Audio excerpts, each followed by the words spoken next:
सबसे पहले आपको लाहौर लिए चलते हैं। वफाकी वज़ीर इत्तलात शिबली फराज मीडिया से गुफ्तगू कर रहे हैं। अगर आप रोक सकते हैं तो एक मुसीबत जो आनी है तो उसको अगर आप रोक सकते हैं तो इसमें तो किसी को भी एतराज़ नहीं होना चाहिए। हमें अपने जितने हमारे मजहबी रहनुमाएँ, हमारे जितने भी और सियासी रहनुमाएँ, हमारी उनसे होगी कि ये एक ऐसा काम है जो कि आप अवेयरनेस के ज़रिए इसको आप बिल्कुल ज़ीरो पे भी ला सकते हैं। तो मैं ये समझता हूँ कि जी मैं अपना जो भी हिस्सा है वो ज़रूर डालूँगा अवेयरनेस के लिए भी, बस यहाँ पे जो असल चीज़ है वो अवेयरनेस का भी एक बहुत इशू है। अवेयरनेस आएगी तो उसके बाद उसकी फिर इम्प्लीमेंटेशन भी आसान हो जाएगी, तो इसकी सीक्वेंसिंग हमने इसी तरह से करनी है। शिबली साहब, अपोजिशन की जो तरमीम आई थी वज़ीर ख़ारजा की तरफ से बाकायदा तौर पर कहा गया कि हम उसे मुस्तरद करते हैं, लेकिन गुज़िश्ता रात शहबाज शरीफ और बिलावल ने भी कहा कि हम हुकूमत से कोई रिलीफ नहीं मांग रहे, इसलिए अब जो बात है वो APC के बाद होगी। तो आप क्या देख रहे हैं कि अपोजिशन के साथ हुकूमत बैठेगी इस APC से पहले ताकि हालात को नॉर्मली रखा जाए, या सियासी बोलचाल आने देंगे आप? देखें, पहली बात तो ये है कि यहाँ पे जहाँ पे हमने हमारी हुकूमत का ये बड़ा एक क्लियर स्टैंड है। आप देख लें प्राइम मिनिस्टर साहब का भी यही, और जो मैंने कुछ दिनों पहले भी बात की थी कि हम जो FATF के जो कवानीन हैं वो मुल्क के लिए हैं। जो नैब के कवानीन जिस पे के अपोजिशन सौदाबाजी करना चाह रही है वो उनके ज़ाती मफाद के लिए। जो मेंबरान उस कमेटी में हैं उनका कॉन्फ्लिक्ट ऑफ इंटरेस्ट है, बिकॉज उनके अपने ख़िलाफ़ केसेस लगे हुए हैं। तो ये कैसे हो सकता है कि वो हमें इस बात पे मजबूर करें कि जी हम FATF में जो कि मुल्क के लिए है, जो एक रिक्वायरमेंट है, उसको करने के लिए हम इनको NRO दे दें। ऐसा होने नहीं वाला, बिकॉज ये तो पाकिस्तान जो तहरीक इंसाफ का एक नज़रिए का एक बुनियादी रुकन है, तो उस पर तो हम वो नहीं करेंगे। और अगर ये इसमें APC करना चाहते हैं तो ये बुनियादी तौर पे ये जाहिर कर रहे हैं अपोजिशन कि उनका मकसद है सिर्फ अपने जो लीडर्स हैं उनकी मफादात को प्रोटेक्ट करना।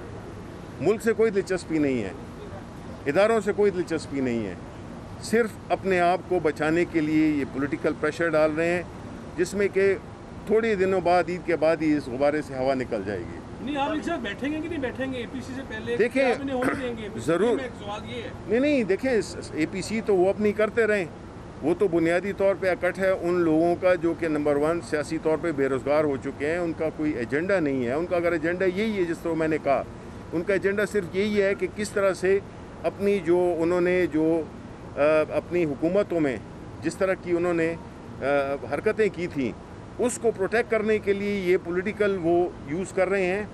तो इखलाकी उनमें ना कुव्वत है और ना अवाम उसको सपोर्ट करेंगे। तो इसलिए उनकी जो APC है उसमें से हमारा तो कोई ताल्लुक़ नहीं है, लेकिन अगर नेगोशिएशन होगी तो वो हमारे बुनियादी नज़रिए पे होगी। ये नहीं है कि वो इदारा जिस तरह के जितने मुजरिम हैं वो कहें कि जी जेलों को बंद कर दें, ये तो उसी तरह की बात हुई। तो हमारा मकसद यही है कि हमने इस मुल्क को देखें, ये मुल्क बहुत ही इसने नुकसान उठा लिया है। ये माजी की हुकूमतों में सियासी फ़ायदे पहुँचाने के लिए उन्होंने मुल्क के फ़ायदों को कुर्बान किया है। हमारी हुकूमत ये काम नहीं कर सकती और न करेगी। ये बताइएगा कि शिबली साहब, ये बताइएगा कि एहसन इकबाल साहब ने जो स्टेटमेंट दी है कि आधे लोग PTI के उनके साथ राब्ते में है और हमसे टिकट मांग रहे हैं, अब वो टिकट लेंगे वो नॉन लीग में होंगे, उन्हें जन्नत की टिकट मिलेगी, जो PTI के होंगे वो जहन्नम की टिकट होगी, तो आप कौन सी टिकट लेने जा रहे हैं? अब PTI के आधे लोग की उन्हें बात नहीं देखें, एहसन इकबाल साहब जो बात कर रहे हैं उनसे तो आपको ये पूछना चाहिए था कि उनके जो एग्जिस्टिंग MPAs हैं वो हमारी हुकूमत के साथ राब्ते में और मुलाकातें कर रहे हैं, तो उनको तो अपने घर का ख्याल रखना चाहिए बनिस्बत ये कि बाहर की तरफ वो देखें। उनके तो अपने लोग अभी उनको छोड़ने हैं, उन राब्ते में हमारी उधर हमारी लीडरशिप के साथ, तो उनका ये उस बयान को न्यूट्रल करने के लिए किया है जिसमें कोई हकीकत नहीं है। PTI का ही टिकट होगा और PTI में ही इलेक्शन इंशाल्लाह जीतेंगे। तो कह रहे हैं अगर अपोजिशन निकली तो हम आधे रास्ते में होंगे, खान साहब की गवर्नमेंट गिर जाएगी, आप तो बड़े कमज़ोर लोग हैं। देखें, बिलावल भुट्टो साहब सिंध को संभालें। उन्होंने एक नेशनल पार्टी को एक सूबाई पार्टी क्या बल्कि एक इलाकाई पार्टी बना दी है। ये सेहरा सिर्फ बिलावल भुट्टो और जरदारी के सर ही जा सकता है कि इतने बड़ी पार्टी को उन्होंने कितना, अब जो है तो वो हर एक के पीछे लगे हुए हैं, ना उनको अपने नज़रिए से कोई दिलचस्पी है। वो मौलाना साहब से कभी मिलते हैं, कभी उनके भाई को वहाँ पे नौकरी देते हैं कि पॉलिटिकल, ये इनका यही कल्चर रहा है कि जी उसके अपने ज़ाती फ़ायदों के लिए उन्होंने मुल्क के मफाद को कुर्बान किया है। ये बताइएगा कि अपोजिशन के बगैर आप कौमी असम्बली और सेनेट जो है, कौमी असम्बली में तो आपकी सादा अक्सरियत है, बिल कैसे पास कराएंगे FATF? देखें, हम बिल इंशाल्लाह पास हो जाएगा, बिकॉज ऐसे लोग हैं जो कि मुल्क के मफादात को देखते हैं, और अगर नहीं करेंगे तो इसका मतलब उनको मुल्क के मफाद से कोई दिलचस्पी नहीं है, पोजीशन तो एक्सपोज हो जाएगी। ये इलेक्टेड लोग हैं या जिनका आप कह रहे हैं ऐसे लोग हैं जिन्हें मुल्क की मफाद से ये इलेक्टेड है? नहीं बिल्कुल के अंदर ही है या कोई बाहर बैठे हैं? नहीं, देखें, पार्लियामेंट के अंदर ही बैठे हुए हैं, वही बिल पास कर सकते हैं, वही बिल रिजेक्ट कर सकते हैं। पास कराएंगे जैसे सेनेट के चेयरमैन के खिलाफ तरीके अदम तमाद आपने वापस करवाई थी? नहीं, ये तो नहीं, वो कोई ऐसी बात नहीं है। देखें, अगर तो कोई ये समझता है कि ये FATF हुकूमत की ज़ाती उसके लिए कोई है तो फिर तो ठीक है, आपका हक बनता है। लेकिन अगर आपको मुल्क के लिए एक कंडीशंस, ये उन्हीं चक्रों का, ये वही वजूहात हैं जिसकी वजह से FATF हो जाए, चाहे वो IMF हो जाए, जितने भी इदारे हैं वो हमारे सर पे इसलिए सवार हैं बिकॉज जिस तरह की हुकूमतें इन्होंने की हैं, जिस तरह से मुल्क को कंगाल कर दिए, जिस तरह के मुल्क में हर किस्म का गलत काम किया है। मनी लॉन्ड्रिंग कौन करता है? आपके सियासी लीडर, आपके जो ये बेनामी अकाउंट थे किसके थे? ये कोई इमरान खान के तो नहीं थे। ये इन्होंने इस हालत में पहुँचाया कि आज हमें बाहर के लोग कहते हैं कि जी आपने ये काम करना है। आज वो ज़ाहिर है उनकी मुखालिफत करेंगे बिकॉज ये तो उनको पता है कि इन्होंने क्या कुछ किया है, मनी लॉन्ड्रिंग किसने की है, बेनामी अकाउंट किसने खोले हैं। तो ये बात नहीं है। इस वक्त जो FATF अकाउंट है, वो FATF का जो बिल है वो मुल्क के, उसके लिए एक कंडीशन है, आपने इंटरनेशनल उसके इदारों को साथ में लेके चलना होगा, बिकॉज आपने इस मुल्क की पिछले 30 सालों से इसकी हर इदारे को आपने तबाह कर दिया, हर इकॉनमी को आपने तबाह कर दिया, तो ज़ाहिर है कि उसकी फिर असरात तो होंगे ना। ये तो नहीं होता कि एक हुकूमत बदल जाए, वो बटन दबाए 2 सालों में सारे मुल्क को बिल्कुल ठीक कर दे। हम अपनी उस कमिटमेंट पे कायम हैं कि हमने न तो कोई NRO देना है इनको, चाहे उसमें बेशक हमारी हुकूमत चली जाए, हमने अपने उसूल को और अपने नज़रिए को नहीं छोड़ना। ये हमारा। शिबली साहब, आप बात कर रहे हैं नेशनल इंटरेस्ट की। आपकी पार्टी जो है वो वोट लेके आई है पार्लियामेंट के अंदर। आप नहीं समझते कि नैब और दीगर मामला इतने आगे आप लोग ले गए हैं कि अवाम जो है महंगाई में पिस रहे हैं, पेट्रोलियम की प्राइसेस पे पिस रहे हैं, सोने की प्राइस देख लें, डॉलर की प्राइस देख लें, तो आटे का बुरान अब आज जैसा खबर है कि दरामद किया जा रहा है। तो आप नहीं समझते कि अवाम से जिनसे आप वोट लेके आए हैं, जब आप उनके पास जाएंगे तो क्या आप अब उन्हें नैब की कार्रवाइयों का बता के दिलासा देंगे या उन्हें महंगाई का बताएंगे? नहीं, देखें, ये दोनों काम अहम हैं। एक वजह है इस सारे इन हालात की जिसमें कि आपकी इंस्टीट्यूशंस काम नहीं कर रही। दूसरी बात यह है कि जहाँ तक के आटे का ताल्लुक है, आपको पता है कि जैसे कोरोना जैसे मूसी वबा में जिसमें कि सारी दुनिया पैरालाइज हो गई है, सारी दुनिया की इकॉनमीज तबाह हो गई हैं, उसमें पाकिस्तान जैसा मुल्क जिसकी कि न तो हेल्थ का सिस्टम था, न यहाँ की मईशत ऐसी थी, उसके बावजूद आप देखें कि अल्लाह ताला के फजल के साथ हमारी हिकमत अमली कामयाब रही और हमने आवाम को वो मुसीबतें नहीं देखने दी। इस वक्त सख्ती है, लेकिन वो मुसीबतें नहीं देखने दी हैं जो कि और मुल्कों में अच्छे अमेरिका, यूरोप जैसे बड़े बड़े, इंडिया की आप हालत देखें तो हमें अल्लाह ताला का शुक्र करना चाहिए कि बावजूद हमारी कमज़ोरियों के उसने हम पे रहम किया। हुकूमत में प्राइम मिनिस्टर साहब ने एक बड़ी क्लियर हिकमत अमली अपनाई जिस पे बहुत प्रेशर डाला गया। तो इससे साबित यही होता है कि इमरान खान प्रेशर नहीं लेता, चाहे वो अपोजिशन हो या कोई भी हो, वो उस पर राय पे अपने उस पर चले हुए थे और अल्लाह ताला ने उसमें कामयाबी दी। ये बहुत बड़ी कामयाबी है, वरना आपको देखें दुनिया में जो हाल है उसका कोई आपसे ज़्यादा किसको पता होगा। बस नहीं कामयाबी जी। ये फरमाइएगा कि मौलाना फजल रहमान के भाई के अपॉइंटमेंट पे एतराज़ जो उठाया जा रहा है आपकी तरफ से, उसको NOC तो वफाकी गवर्नमेंट ने दिया। देखें, प्रोसीजर में तो ये किसी ने मांगा होगा तो तब दिया होगा ना। फिर अगर हम इस तरह की बातें करें, ये तो कि हमने पॉलिटिकल विक्टिमाइजेशन करें, हम कहें कि जी जो भी किसी का रिश्तेदार है हम नहीं करते, ये तो एक सरकारी वो था। लेकिन ज़ाहिर तो यही हो गया कि इनकी आपस में यही राय है कि आप मुझे फेवर करें, मैं आपको फेवर करूंगा, कल आप पे मुकदमे बनेंगे, मैं आपकी फेवर करूंगा, आप मुझसे करेंगे। ये इनका लेन देन हमेशा से रहा है। असल हकीकत आपको पता है। आपका क्या ख्याल है मौलाना फजल रहमान के ब्यूरोक्रेट भाई को कहीं लगने का हक नहीं है? नहीं, अगर तो वो क्वालिफाई नहीं करते हैं, वो तो हैं ही नहीं उस सर्विस के, ठीक है ना। वो क्वालिफाई अगर करें, मेरिट पे करें तो वो करें, लेकिन लिंक साबित होता है क्योंकि माजी में यही चीज़ें होती रही हैं। मैट्रिक के बंदे को OGDCL का चेयरमैन बना दिया जस्ट बिकॉज उनके साथ जेल में थे। आप मुझे ये बताएं, इस तरह तो ये मुल्क चलता रहा है और फिर हमसे ये पूछते हैं कि जी आपने 2 साल में इसको पेरिस क्यों नहीं बनाया। तो देखिए चीज़ों को पर्सपेक्टिव में रखा करें। इमरान खान साहब ने खुद -1 की बात की, क्या एस्टेब्लिशमेंट के साथ एक पेज पर है या कहीं पे छोटी मोटी चल रही है कोई मामला? देखें -1 इमरान खान है तो पीटीआई है, पीटीआई के पास इमरान खान नहीं है तो कहीं पे भी नहीं है पीटीआई। सारे पीटीआई जितने भी हमारे अवाम हैं, हमारे लेजिस्लेटर्स हैं, इमरान खान के साथ हम बिल्कुल खड़े हुए हैं और कोई -1 -2 ये बातें जो है ना, ये सिर्फ अपोजिशन की जहन की इख्तरा है जो कि अवाम को बदगुमान करना चाह रहे हैं। बिकॉज उनको पता है कि ये कामयाब हो गए तो ये एक नया पॉलिटिकल सिस्टम है, इसमें वो काम नहीं चलेंगे कि जिसमें आपने अपने लिए अरबों खरबों बना दिए। आप मज़े से बैठे हुए हैं, आप इधर ही से बनाए ना। आप जो है तो उधर इंग्लैंड में, लंदन में अपनी पुरफजा हवाओं में इस वक्त बैठे हुए हैं। किधर है लीडरशिप? किधर है वो लीडरशिप जो कि कहती है कि हम मुल्क को बचाएंगे? मुल्क को तो तबाह किया उन्होंने। Thank you very much. आखिर में बस करें। आखिर में एक माने आपकी तमाम गुफ्तगू का आपने कहा कि हम अपोजिशन की नहीं मानेंगे चाहे आपकी हुकूमत चली जाए। ये कहा जा सकता है चाहे आपको गवर्नमेंट देनी पड़ जाए लेकिन अब आप अपोजिशन के साथ नहीं बैठेंगे। नहीं, हम उसूलों पे हमारी उसूली पोजीशन जो हमारा बुनियादी नज़रिया है, हम नहीं चाहते हैं कि एक जो मुजरिमान हो वो आके डिक्टेट करें हमें कि जी आप कानून में ये तब्दीली लाएं क्योंकि वो बच सकें। ऐसा नहीं होने वाला। वफाकी वज़ीर इत्तलात सेनेटर शिबली फराज लाहौर में मीडिया से गुफ्तगू कर रहे थे। उन्होंने कहा कि हमारी कारकर्दगी के सबसे बेहतरीन जज अवाम है।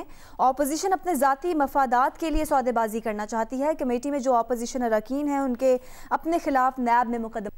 बाजोड़ में सरहद पार से पाकिस्तानी सिक्योरिटी फोर्सेस की चेक पोस्ट पर दहशतगर्दों ने फायरिंग की। ISPR के मुताबिक हमले में लांस नायक समीउल्लाह शहीद हो गए। बाजोड़ में सरहद पार से पाकिस्तानी सिक्योरिटी फोर्सेस की चेक पोस्ट पर दहशतगर्दों ने फायरिंग की। ISPR का बताना है कि हमले में लांस नायक जो हैं वो समीउल्लाह शहीद हो गए हैं।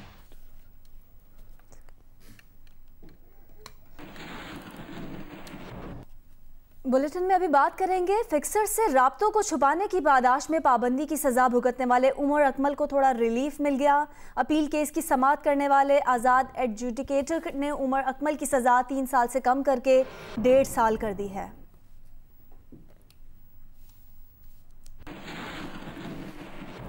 के साथ ही शुरू होने वाले फिक्सिंग स्कैंडल में उमर अकमल को 3 साल की सजा सुनाई गई थी, जिसके खिलाफ उन्होंने अपील की। अपील केस की समाअत के लिए PCB ने आजाद एडजुडिकेटर जस्टिस रिटायर्ड फकीर मोहम्मद खोकर को मुकर्रर किया। उन्होंने 13 जुलाई को एक रोजा समाअत के बाद महफूज किया गया फैसला आज सुना दिया। उमर अकमल की सजा 3 साल से कम करके 1.5 साल कर दी गई। उमर अकमल के वकील तैयब रिजवी कहते हैं कि जज साहब ने उनके मौक़िफ़ को तस्लीम किया। वी वर एक्सपेक्टिंग कि इसको इतनी सज़ा नहीं मिलनी चाहिए।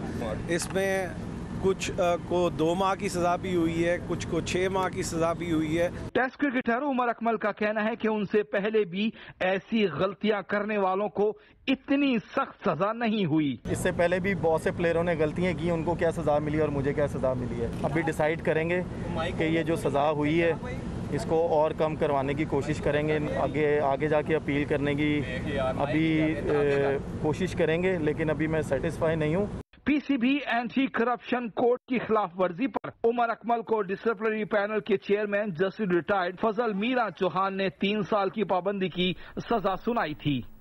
अभी आपको लिए चलते हैं कौमी असम्बली इजलास में ख्वाजा आसिफ इज़हार ख्याल कर रहे हैं। होंगे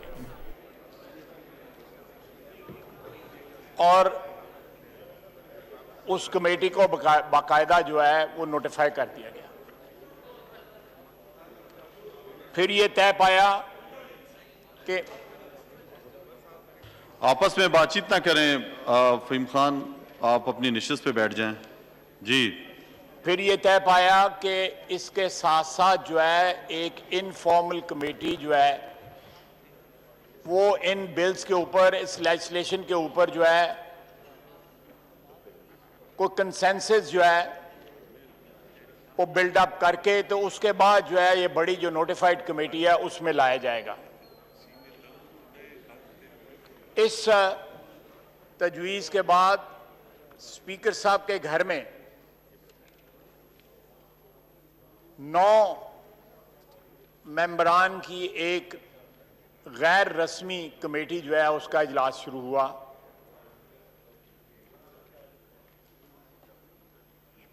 जिसमें ये लेजिस्लेशन जो इस वक्त हमारे सामने है, ये डिस्कशन उसके ऊपर स्टार्ट हुई।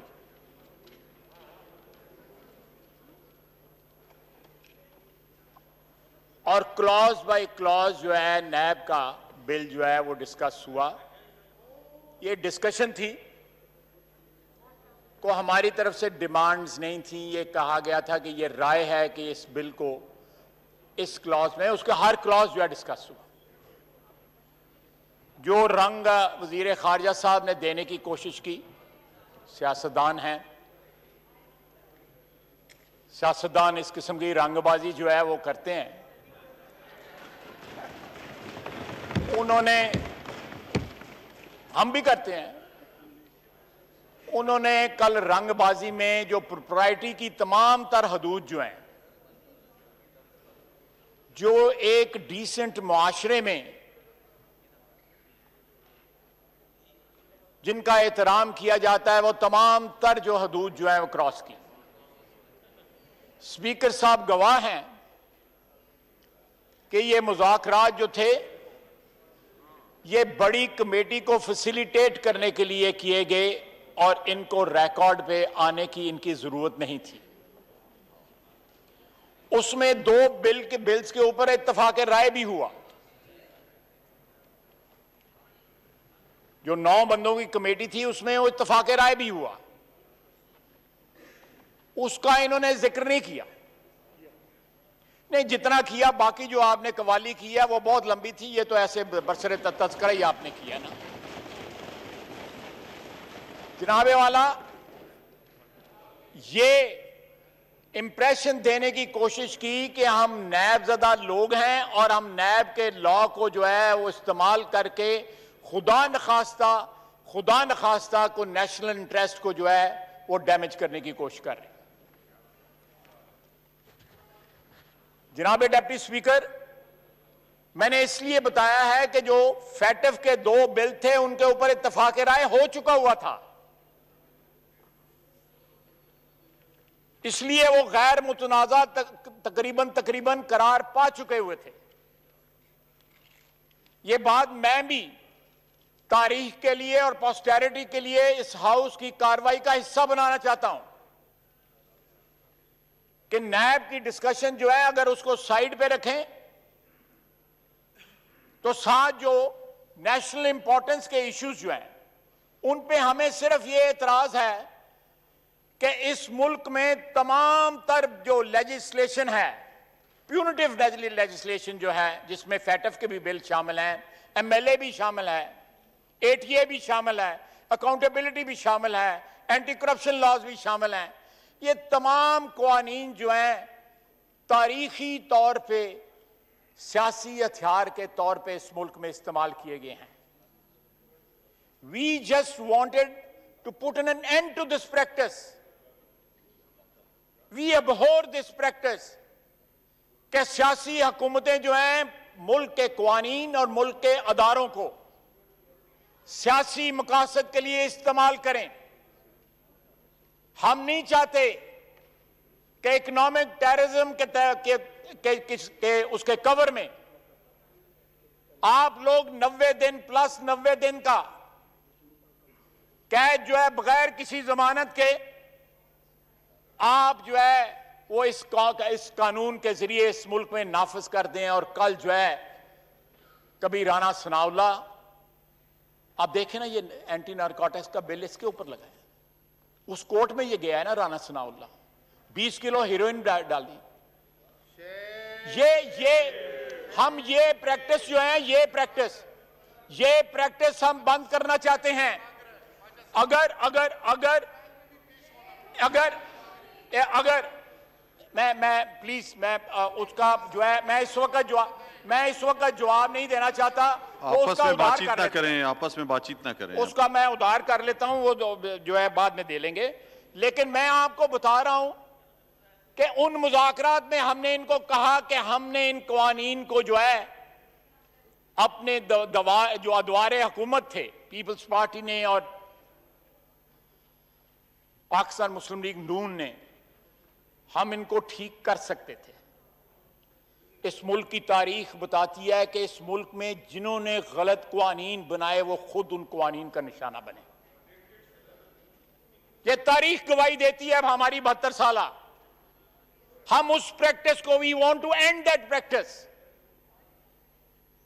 हम अपने लिए रिलीफ नहीं चाहते। हमने जो भुगतना था भुगत चुके हैं 80%, 70% और भुगत लेंगे और इंशाअल्लाह ताला इज्जत के साथ, वकार के साथ भुगतेंगे। कोई हमें खौफ नहीं है, लेकिन ये इतने नाआकबत अंदेश हैं। कल खौफ इनको इतना है कि अपने सूबे में नैब का जो एहतसाब का जो हेड था, वो जनरल साहब थे, उन्होंने इस्तीफा दे दिया। दोबारा हुकूमत आई, इन्होंने एहतसाब कमीशन बैन कर दिया। हम तो कवानीन में सिर्फ तरामीम मांग रहे हैं, इन्होंने एहतसाब कमीशन बैन कर दिया। सारे केपी में अल्हम्दुलिल्लाह कोई बेईमान नहीं है। सारे केपी के में कोई बेईमान नहीं है। वो जन्नत का टुकड़ा है, सारे फरिश्ते वहां पे रहते हैं।